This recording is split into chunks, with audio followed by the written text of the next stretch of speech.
आप जानते हैं दोस्तों, बाबा साहेब अम्बेडकर और महात्मा गांधी दो बड़े जाने माने फ्रीडम फाइटर्स देश के। लेकिन इन दोनों के बीच में बहुत बातों पर मतभेद हुई थी। बहुत सी डिसएग्रीमेंट की चर्चा हुई थी कास्टिज्म के ऊपर, कौन यहाँ सही था और कौन गलत। आज 132वीं बर्थ एनिवर्सरी है बाबा साहेब अम्बेडकर की और आज के दिन को अम्बेडकर जयंती के रूप में हम मनाते हैं। इसकी वीडियो में मैं आपके सामने बाबा साहेब की आइडियोलॉजी और आइडियाज को पेश करना चाहूंगा। आइए जानते हैं। डॉक्टर अम्बेडकर का जन्म मध्य प्रदेश के महान कास्ट में हुआ था, जो कि एक दलित कास्ट है, और बचपन से ही उन्होंने बहुत कास्टिज्म झेला था। जब वो स्कूल जाते थे, वो और उनका भाई इकलौते दलित बच्चे थे जो स्कूल में पढ़ने जा रहे थे। स्कूल के अंदर वो सेम मटके से पानी भी नहीं पी सकते थे। स्कूल वालों ने उनके लिए एक स्पेशल मटका रखा हुआ था जिससे वो खुद भी पानी नहीं पी सकते थे। अगर प्योन अब्सेंट है तो उन्हें पूरे दिन प्यासा ही रहना पड़ता था। पैसों की कमी की वजह से डॉक्टर भीमराव अंबेडकर के भाई को पढ़ाई आधे में ही छोड़नी पड़ी, लेकिन बाबा साहेब अम्बेडकर ने कड़ी मेहनत करी अपनी पढ़ाई में और उन्हें स्कॉलरशिप मिली महाराजा ऑफ बड़ौदा की तरफ से और वो कोलंबिया यूनिवर्सिटी में पढ़ाई करने के लिए गए। इसके बाद उन्होंने डॉक्टरेट भी की लंदन स्कूल ऑफ इकोनॉमिक्स से, की फील्ड में और इकोनॉमिक्स की फील्ड में उन्होंने पढ़ाई करी। इतनी पढ़ाई मिलने के बावजूद उन्होंने अपनी लाइफ के हर हिस्से में कास्टिज्म को ही झेला। कोई हैरानी की बात नहीं थी कि उन्हें कास्टिज्म और डिस्क्रिमिनेशन से नफरत थी। इस हद तक नफरत थी कि वो ना सिर्फ हिंदू लोगों को गलत ठहराते थे जो कास्टिज्म को प्रैक्टिस करते थे, बल्कि ओपनली क्रिटिसाइज करते थे हिंदू धर्म को ही। अपनी कई राइटिंग्स में डॉक्टर अंबेडकर ने कई सवाल उठाए हैं हिंदुइज्म पर और इस्लाम पर भी। उन्होंने संस्कृत पढ़ी और वेदास को वर्टलेस सेट ऑफ बुक्स कहा। उनका मानना था जब तक कास्ट रहेगी तब तक एक आउटकास्ट रहेगा, और उनका मानना ये भी था कि कास्टिज्म पूरी तरह से खत्म करनी जरूरी है। इस वजह से वो कास्ट की एनाइलेशन चाहते थे।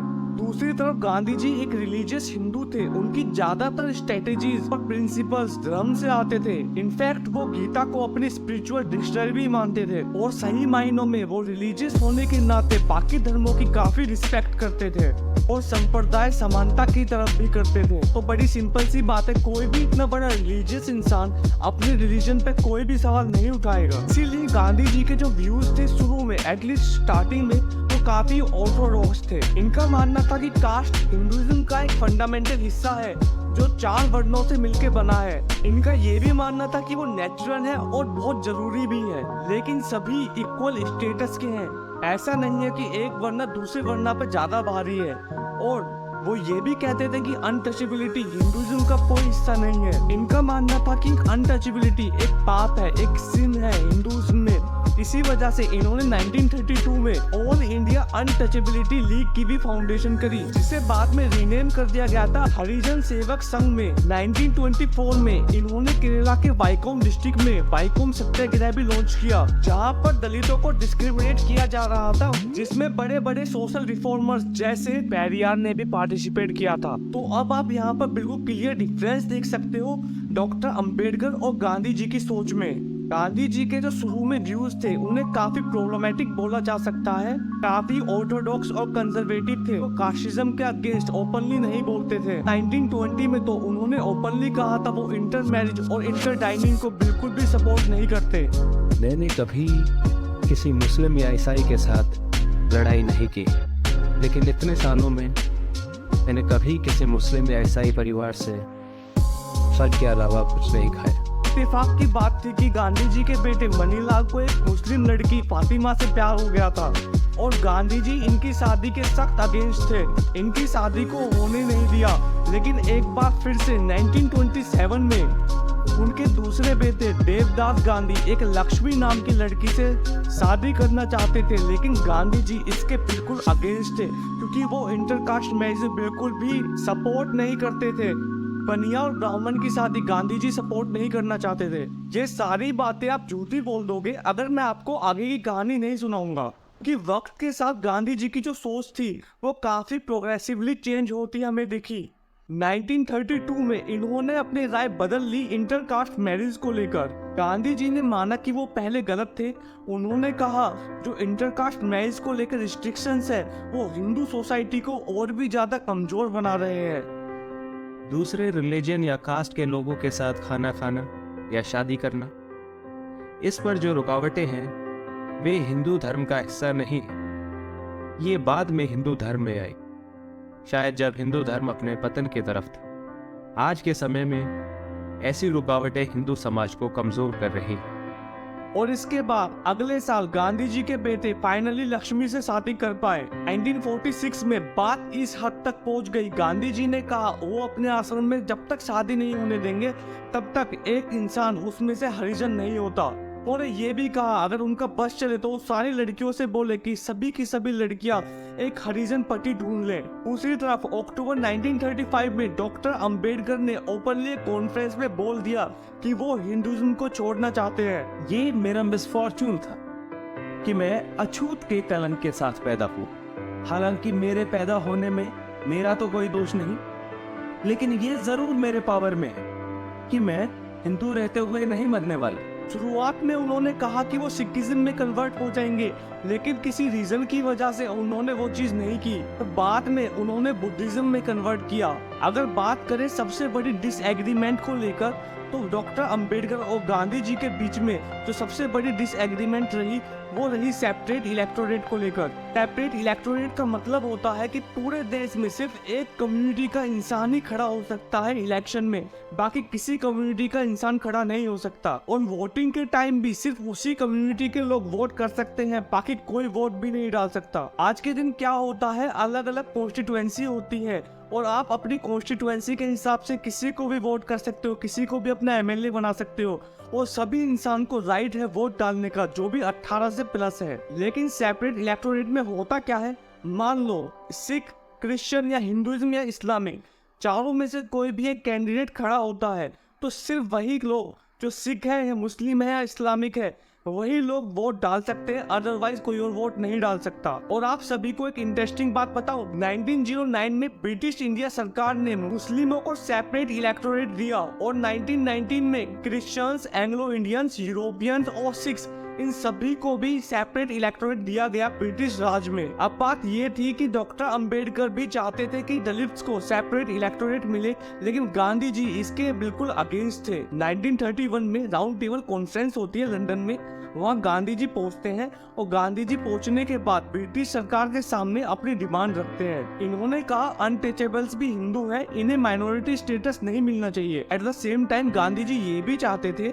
जो एक क्रिश्चियन, मुस्लिम्स और सिख्स के लिए और बाकी जो भी माइनॉरिटी कैटेगरी के लोग हैं उन्हें जो सेपरेट इलेक्टोरेट दिया गया है वो सभी को हटा दिया जाए। दूसरी तरफ अंबेडकर चाहते थे कि दलित को भी माइनॉरिटी कैटेगरी में रखा जाए और उन्हें भी सेपरेट इलेक्टोरेट दिया जाए।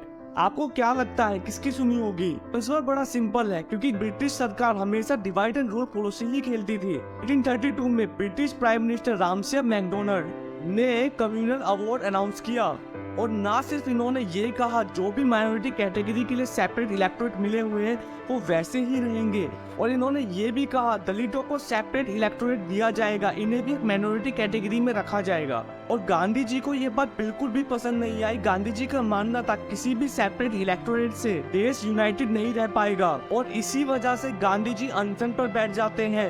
वो अपनी जान तक देने के लिए तैयार थे इस चीज को लेकर। इसी वजह से वो फास्ट पर बैठे until to death. Doctor Bhimrao Ambedkar के ऊपर काफी प्रेशर था इस चीज को लेकर।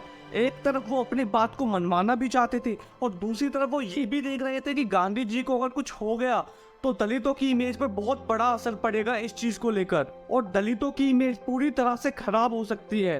तो डॉक्टर अंबेडकर और महात्मा गांधी जी ने एक हिस्टोरिकल समझौता किया इस चीज को लेकर, और इसका नाम था पूना पैक्ट। डॉक्टर अंबेडकर और गांधी जी ने एक कॉम्प्रोमाइज किया, दोनों अपनी पोजीशन से एक स्टेप नीचे उतरे और दोनों ने सेपरेट इलेक्टोरेट को हटाकर जॉइंट इलेक्टोरेट के साथ गए। जॉइंट इलेक्टोरेट क्या है? बेसिकली ऐसी कॉन्स्टिट्यूएंसी जहाँ पर जो इलेक्टेड पॉलिटिशियन होगा वो एक माइनॉरिटी कम्युनिटी से बिलोंग करेगा, लेकिन जब वोट डालने की बारी आएगी तो वोट सभी लोग डालेंगे जो उस कॉन्स्टिट्यूएंसी में रहते हैं। ऐसा नहीं होगा कि सिर्फ एक कम्युनिटी ही वोट डाल सकती है, बाकी कोई कम्युनिटी वोट नहीं डाल सकती। उस कॉन्स्टिट्यूएंसी में जितने भी लोग होंगे वो सभी वोट डाल सकते हैं। डॉक्टर अंबेडकर ने गांधी जी को कन्वेंस किया अपनी डिमांड को लेकर, लेकिन उन्हें चिंता थी अगर जॉइंट इलेक्टोरेट होंगे तो जो भी मेजोरिटी कम्युनिटी होगी वो एक पपेट मतलब एक दलित कम्युनिटी का एक पपेट खड़ा कर देंगे जो उनकी बातें सुने और वो उसे इजीली जिता भी देंगे। तो इस प्रॉब्लम को अवॉइड करने के लिए गांधी जी और अंबेडकर जी ने दोनों ने कहा कि हम एक प्री इलेक्शन करेंगे जिसमें सिर्फ दलित ही वोट करेंगे और दलित कुछ 4 कैंडिडेट को ही चुनेंगे और फिर उन 4 कैंडिडेट में से किसी एक कैंडिडेट को चुना जाएगा। इसके बाद सारे वोटर्स वोट कर सकते हैं। छोड़कर सोशल रिफॉर्मर की बात करें तो डॉक्टर अंबेडकर का काफी अच्छा कंट्रीब्यूशन रहा है। इनकी स्ट्रेटेजी काफी सिंपल थी, एजुकेट, एजिटेट एंड ऑर्गेनाइज। इसका एक बहुत बड़ा एग्जाम्पल है 1927 की महात सत्याग्रह, जहाँ ये अपने ढेरों फॉलोअर्स के साथ एक टैंक में पानी पीने के लिए गए। ये आप सभी को सुनने में काफी सिंपल सी बात लग रही होगी, लेकिन अपर कास्ट हिंदूज सख्त अगेंस्ट थे इस चीज के। उस टाइम बिल्कुल दंगे जैसी सिचुएशन हो गई थी, पुलिस वालों को भी बीच में आना पड़ा और जो अपर कास्ट के हिंदूज थे उन्होंने बाद में इस पानी को प्यूरिफाई भी किया, दूध, दही और बाकी बहुत सारी चीजें उसमें डालकर। इसी साल 25 दिसंबर को डॉक्टर अंबेडकर उनके ढेरों फॉलोअर्स ने एक कैंपेनिंग और शुरू की थी मनुस्मृति को जलाने के लिए। मनुस्मृति एक एशियंट हिंदू टेक्स्ट है जहाँ पर कास्टिज्म को लेकर सारे के सारे रूल लिखे गए हैं और जिस दिन इन्होंने ये चीज की उस दिन को मनुस्मृति दहन दिवस करके मनाया जाता है। एक और इनकी बड़ी फेमस मूवमेंट रही थी नहीं के कालाराम टेम्पल में। इस मंदिर में दलितों को अंदर घुसने नहीं दिया जाता था। इन्होंने प्रोसेशन मार्च करी थी इसके अगेंस्ट। ये फ्रेंच रिवॉल्यूशन से भी काफी इंस्पायर्ड थे। यह केवल पीने के पानी के लिए नहीं, पानी पीकर हमें ज्यादा कुछ नहीं मिलने वाला। हम लड़ रहे हैं पानी पीने के अधिकार के लिए। लेकिन ये लड़ाई केवल हमारे ह्यूमन राइट्स की लड़ाई भी नहीं। हमारा मकसद फ्रेंच क्रांति से कम नहीं है। ये क्रांति हुई थी सोसाइटी के रिकंस्ट्रक्शन के लिए। जो पुरानी सोसाइटी थी फ्यूडल इनइक्वालिटी पर बेस्ड, उसको इरेडिकेट करने के लिए, and to create a new society which is based on liberty, equality and fraternity. एक और बहुत बड़ी अचीवमेंट रही है डॉक्टर बी.आर. अम्बेडकर की पंडित जवाहरलाल नेहरू के साथ मिलकर हिंदू कोड बिल लाने में। हिंदू औरतों के लिए काफी प्रोग्रेसिव कदम था उनकी सिक्योरिटी के लिए। उस टाइम पर कुछ कारणों की वजह से बाकी धर्मों के लिए नहीं आ पाया यूनिफॉर्म सिविल कोड, जिसमें कहा गया कि ये सारी चीजें हर धर्म में लाई जाएंगी। आज के दिन दोस्तों डॉक्टर अम्बेडकर के आइडियाज एंड आइडियोलॉजी से हम सभी लोग बहुत कुछ सीख सकते हैं। अगर हम सही मायनों में उनसे इंस्पायर हैं तो हमें 3 चीजों पर जरूर काम करना चाहिए। लिबर्टी, इक्वालिटी एंड फ्रेटर्निटी के प्रिंसिपल्स को ग्राउंड पर लेकर काम करना चाहिए, क्योंकि हम सभी जानते हैं कि आज के दिन भी ये हमें ग्राउंड पर नहीं दिखती। आज के दिन भी कास्टिज्म आपको हर शहर में देखने को मिल जाएगा। इनफैक्ट गांधी जी और अंबेडकर जी ने तो इंटरकास्ट मैरिज को भी सपोर्ट किया था। अगर आपको ये वीडियो पसंद आई तो इस वीडियो को लाइक करें और वो लाल वाला बटन है ना, शायद अब तो सफेद हो गया है, उसको दबाकर जरूर जाए, वो फ्री है, उसमें आपको 1 रुपया नहीं लगता। धन्यवाद।